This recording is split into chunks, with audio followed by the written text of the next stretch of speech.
Caitlin Clark does return to the floor. How is she going to help elevate this team even more down the stretch of the season? Well, she demands so much gravity on the defensive end of the floor. She's constantly seeing multiple players, and she makes the right reads and makes the right plays for our group. So she's going to continue to allow us to stretch the floor. We're going to be able to, I think everybody else will be able to get more higher percentage looks because of what she demands on the defensive end of the floor.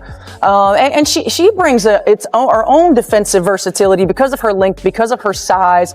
So we'll certainly look different. I think we'll be that much more dangerous on offense in particular. Stephanie White's recent ESPN interview has shaken up the basketball community, with her hesitant comments about Caitlin Clark's role hinting that the situation might be deeper than it appears.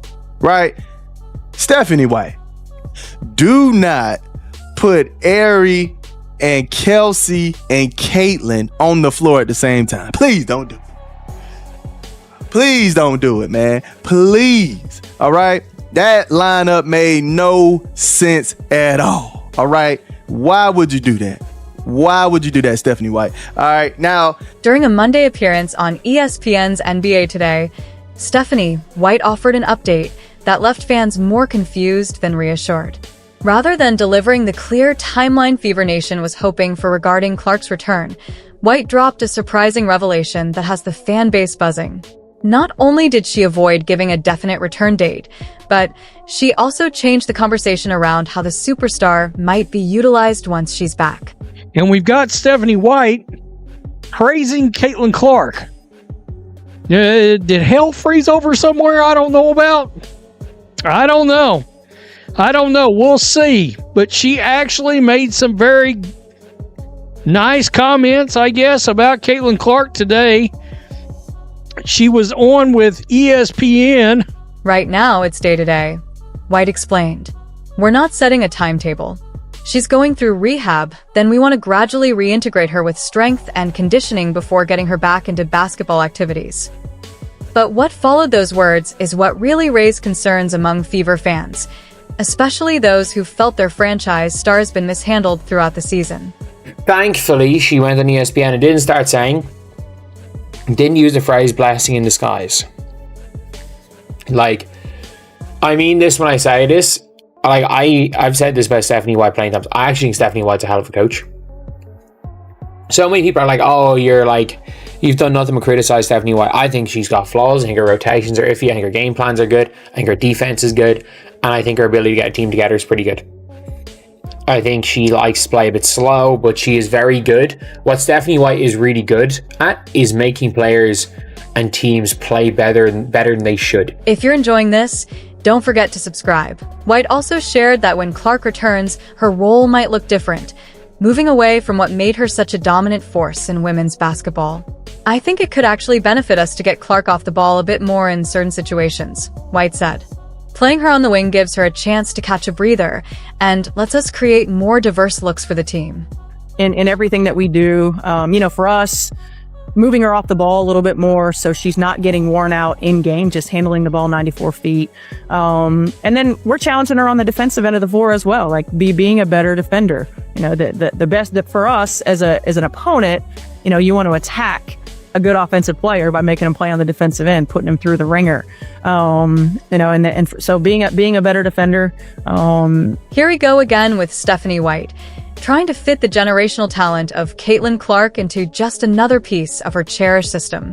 What White seems to keep missing throughout this rocky season is that Caitlin Clark isn't meant to be a player within a system. She is the system. In 5 with Caitlin. At the end of the day, no matter how many games they win, they lost more games without Caitlin Clark playing. So everybody argument that Caitlin Clark is the Achilles heel, Caitlin Clark is this and that, your argument is obsolete, bro.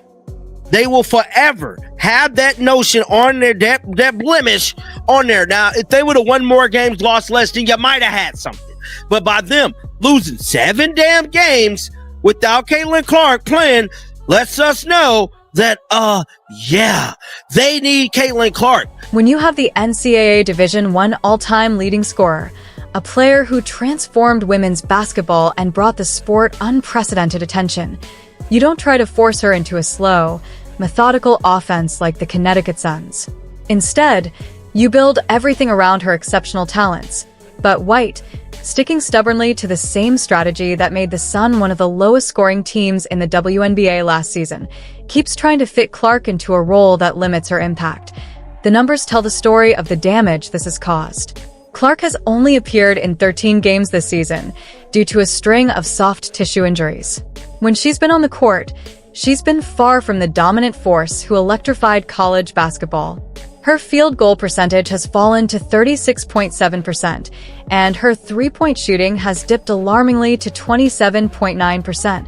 On the road, where the game gets tougher and more physical, she's made just 2 of 35 attempts from beyond the arc, one of the worst marks in the league. On the entire league.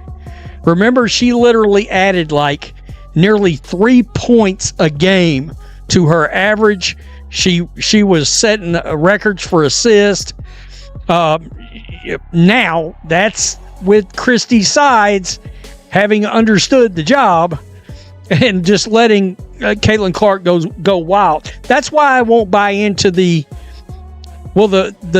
Fever. She's got to greatly alter her game for the Fever to get much better.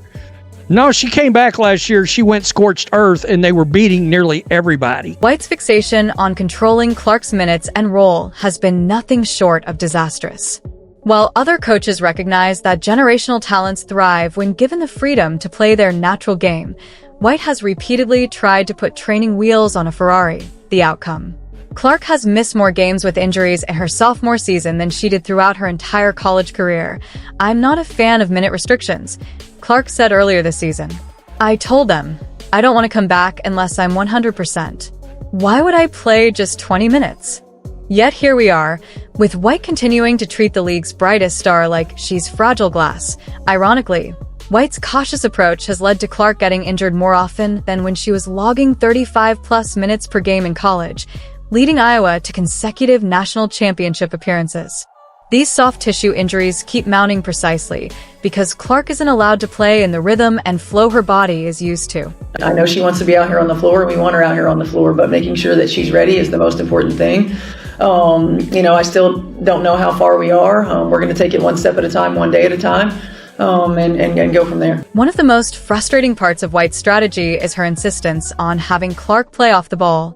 This isn't just a minor tweak. It fundamentally misses what makes Clark so special. When she's running the offense, everything flows. The ball moves smoothly, points come easier, and teammates get better opportunities because defenses focus on her.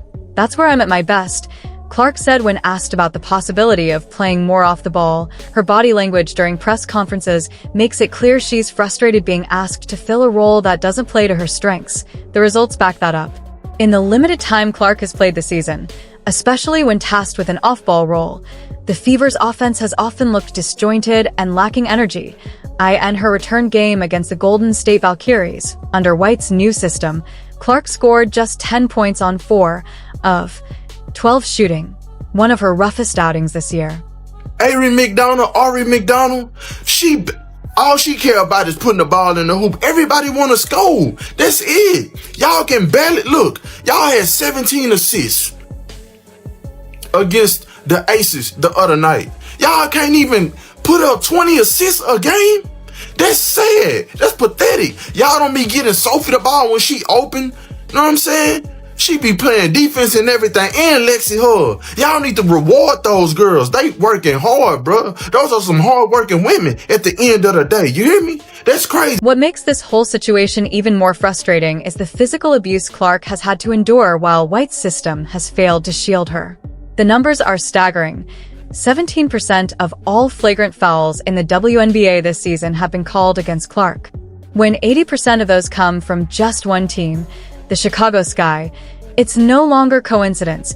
It's a clear pattern. The punishment has been piling up since the season began.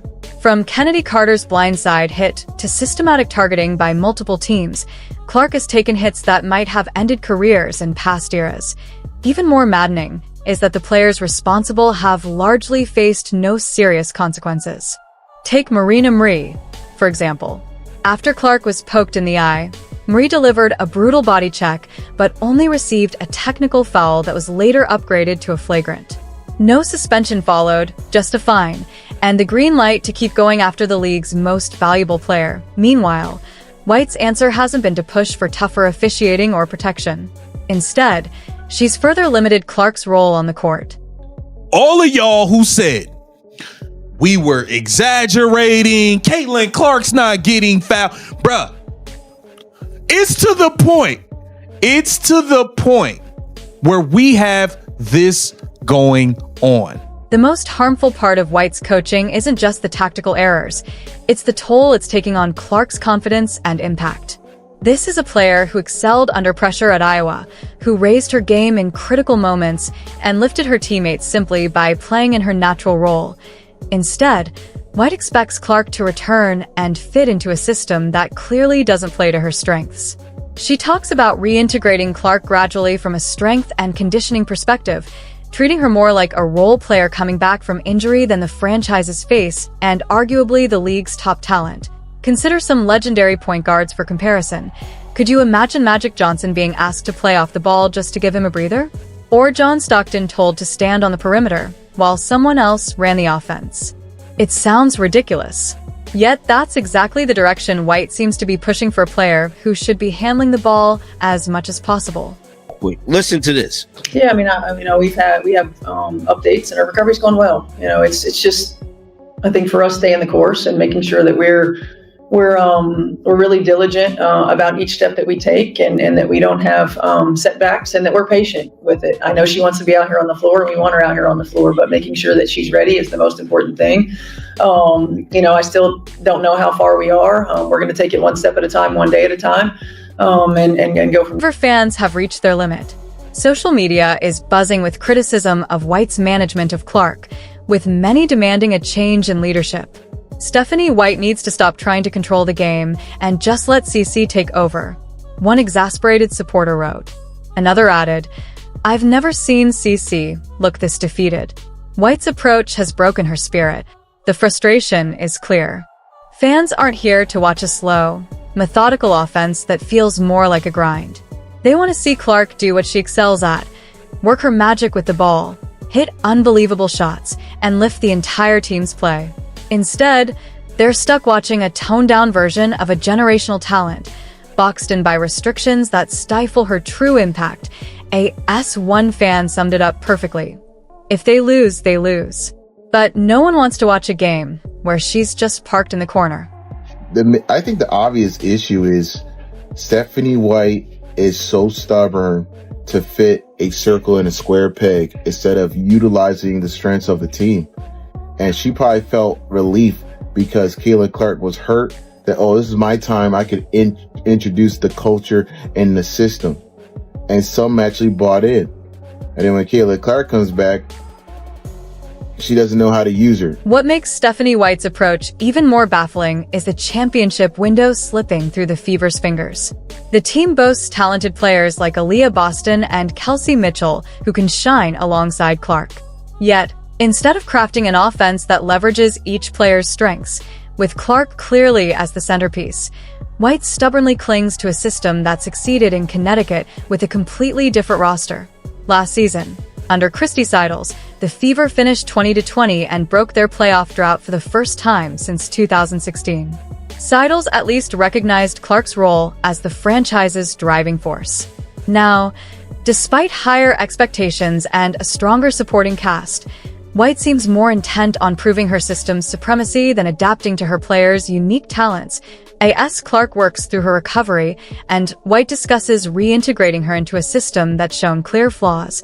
The big question is whether the Fever organization will continue to tolerate this coaching misstep. Fan frustration is mounting, and the on-court results underscore the growing disconnect. Most importantly, Clark herself appears increasingly exasperated by being asked to fit into a role that undermines her strengths. The fix is straightforward. Let Caitlin Clark be herself. Hand her the ball, surround her with complementary talent, and build the offense around her, not the other way around. History shows every great coach who has handled transcendent talent understands this simple but vital truth. Stephanie Jigsaw White. Let me tell you something. Y'all do not move the ball better without my Caitlin Clark, aka my precious CC. At the end of the day, y'all have only won 4 games and recorded 4 games where y'all had 20 assists. as a team at the end of the day. Caitlin Clark, aka my precious Cece, she averages 7 to 9 assists a game. You hear me? Because she moves the ball and get everybody open, because everybody and their mama and their grandma be double teaming and triple teaming her, and her team is lazy when it comes to setting screens for her. Maybe she wouldn't be injured. Stephanie White's recent comments about Clark's new role reveal more than just tactical tweaks. They expose a fundamental misunderstanding of how to harness generational talent. Until the Fever commit to building their offense around their franchise player, rather than forcing her into an ill-fitting system, both Clark and the team will continue to underperform. The clock is ticking on Clark's prime years, and every game spent trying to shoehorn her into White's Connecticut Sun playbook is a game wasted. Fever fans deserve better. Caitlin Clark deserves better. If White can't, or won't, adapt her philosophy to maximize the talents of the most gifted player in women's basketball, then it may be time for the organization to find a coach who will. The hope remains that when Clark returns from this latest injury setback, she can rise above the adversity and remind everyone why she's the star this league desperately needs. But for that to happen, she must be unleashed, not constrained. She needs to be the system, not just another player in it. Until White embraces that truth, the Fever will continue to squander one of the brightest talents in the sport.